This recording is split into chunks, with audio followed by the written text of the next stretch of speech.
Northern right whales have been the subject of many conservation conversations over the past couple of months due to the decisions made around lobster and crab pot support for sustainability to protect the endangered species. So essentially what's happened is we've seen a restriction or support for the lobster fishery, the crab fishery in Canada and the US by certain groups as well as companies because they're worried about the support or they're worried about the conservation and protection of the endangered northern right whales. The northern white whales are heavily monitored, and especially in the winter during calving season. And this year, so far, we've spotted 2 calves recently off the coast of Georgia, providing some hope for the endangered species in hopes that the numbers will rebound. But the population is expected normally to produce 23 calves per year, which has not been achieved in a long time. One theory is that the whales had to shift their feeding areas north to the Gulf of St. Lawrence in Canada to find their preferred food, copepods, due to climate change. Will this season be better than those in the past? We're going to talk about that on this episode of the Speak Up for the Ocean Blue podcast. Let's start the show. Hey everybody, welcome back to another exciting episode of the Speak Up for the Ocean Blue podcast. I am your host, Andrew Lewin, and this is the podcast where you find out what's happening with the ocean, what you can do to speak up for the ocean, and how you can protect the ocean through action. And today's episode, before we get into it, because we're talking about the podcast, I have a survey. It's a listener survey that I would love for you to fill out. If you're a fan of this podcast, you've been listening to any number of episodes. It doesn't matter if you've been with us since 2015 or you just started listening to us now. I would love to hear from you. I have a couple of questions. The survey probably takes about 5 to 10 minutes. I'd love to hear your feedback. This is the first time I've ever done it, and it's long past due. I just want to hear what you think of the show, what you'd like to see on the show, and how I can make the show better, and how I can get you involved more. That's sort of the way I'm thinking in the future. So feel free to go to speakupforblue.com/survey. That's speakupforblue.com/survey. And I would love to hear your input on this listener survey. All right, let's get into the episode. Now, this is an interesting one. So 2 new northern right whale calves were spotted off the coast of Georgia. If you don't know, during the wintertime, that's calving season. So these calves were just born not too long ago. And they were spotted off the coast of Georgia, hanging out with their moms, and they, just playing in the water, playing in the ocean, hanging out with their moms, feeding off their moms, and just learning the ropes, right? It's a rough world for whales in general, for anything in the ocean, and so they need to learn the ropes from their moms. And so that's what they're doing right now. And normally what happens is we see calves pop up here and there. Since 2017, we haven't seen a ton of them pop off. Usually we see about 3 a year on average since 2017. We actually saw 13 in 2021. Huge increase from the year before, which was about 2. And of course, that helps. The new calves help replenish the population, right? And according to a scientist, I'm going to get their names here. I didn't have it pulled up here. According to a scientist with let's just see, where is he here? His name is Philip Hamilton. He's a research scientist with the Anderson Cabot Center of Ocean Life at the New England Aquarium. He says the current state of the whale population, scientists would expect an average about 23 calves a year. But it hasn't happened in years, likely because of the stress whales are experiencing finding enough food. So we're going to talk about that just in a sec.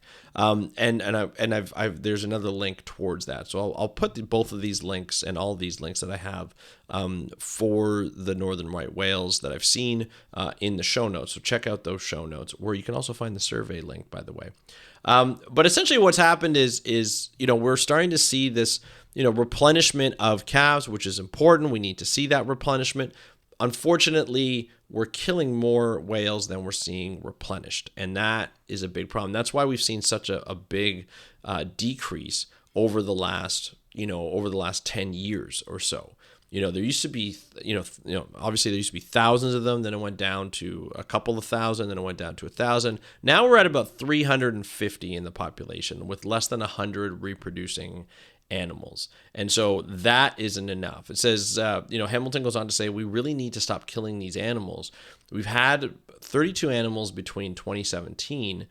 We know that we're missing we've had 32 deaths between 2017 and 2021 when this article was written. But we know that we're missing probably about 2/3 of those. So that means that they're missing 32.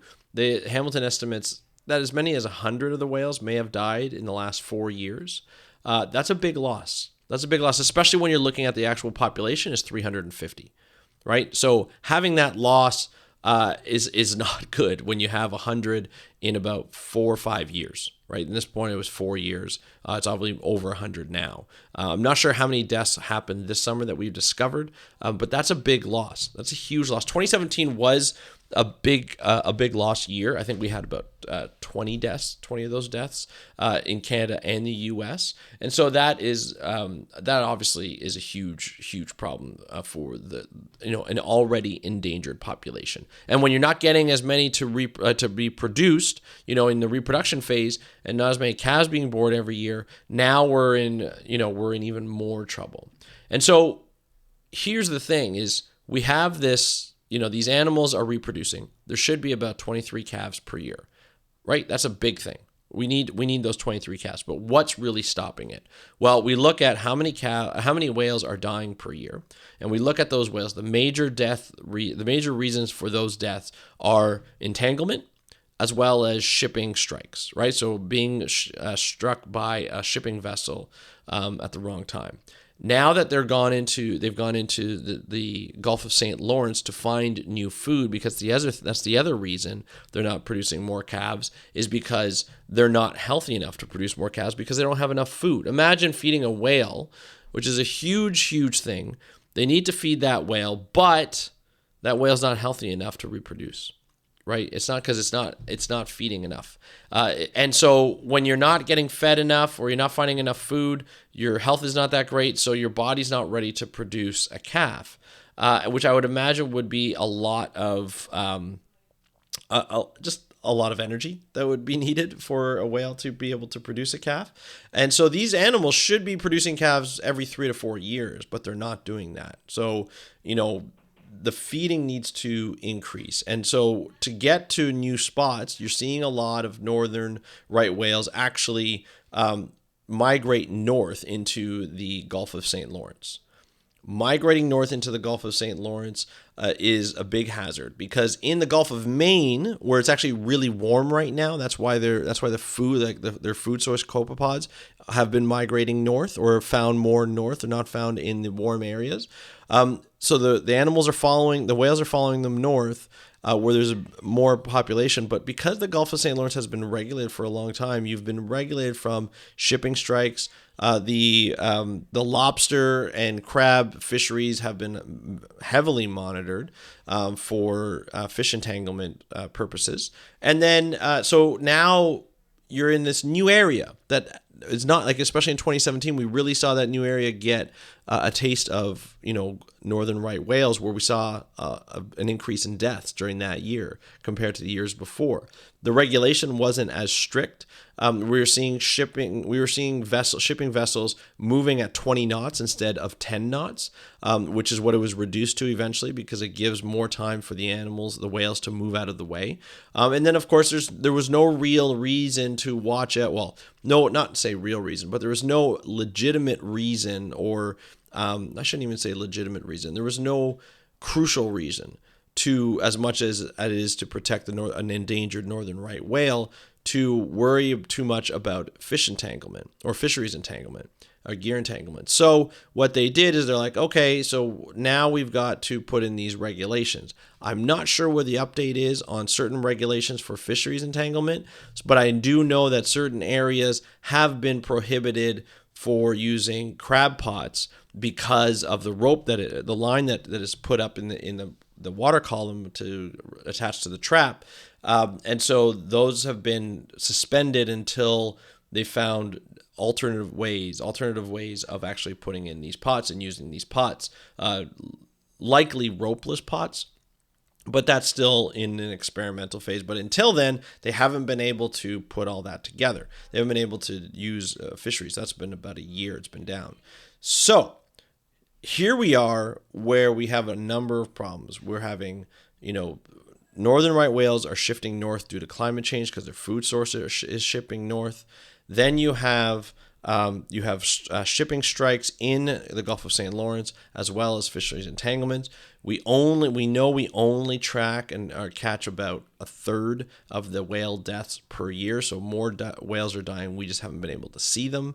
And so we're talking about more and more problems as we see this shift due to climate change, right? And when we're looking at climate change and we're looking at things that need to be monitored more effectively, or we need to really hone down.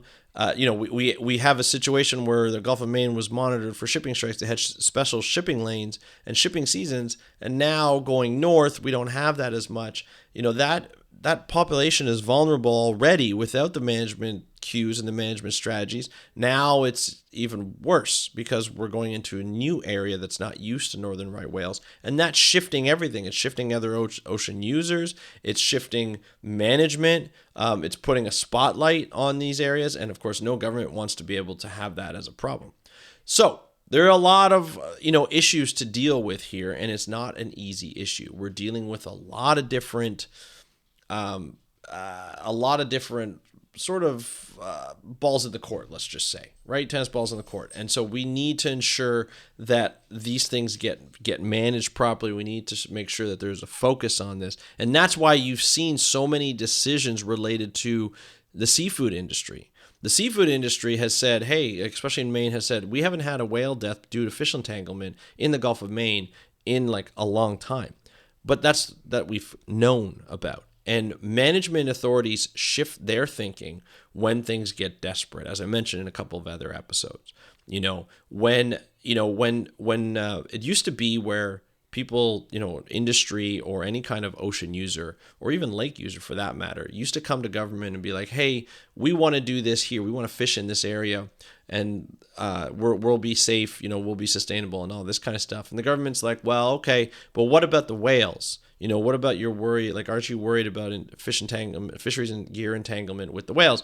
And then the fisheries like, well, there's no proof that we're going to do that. So you have to, the burden is on the government to provide that information.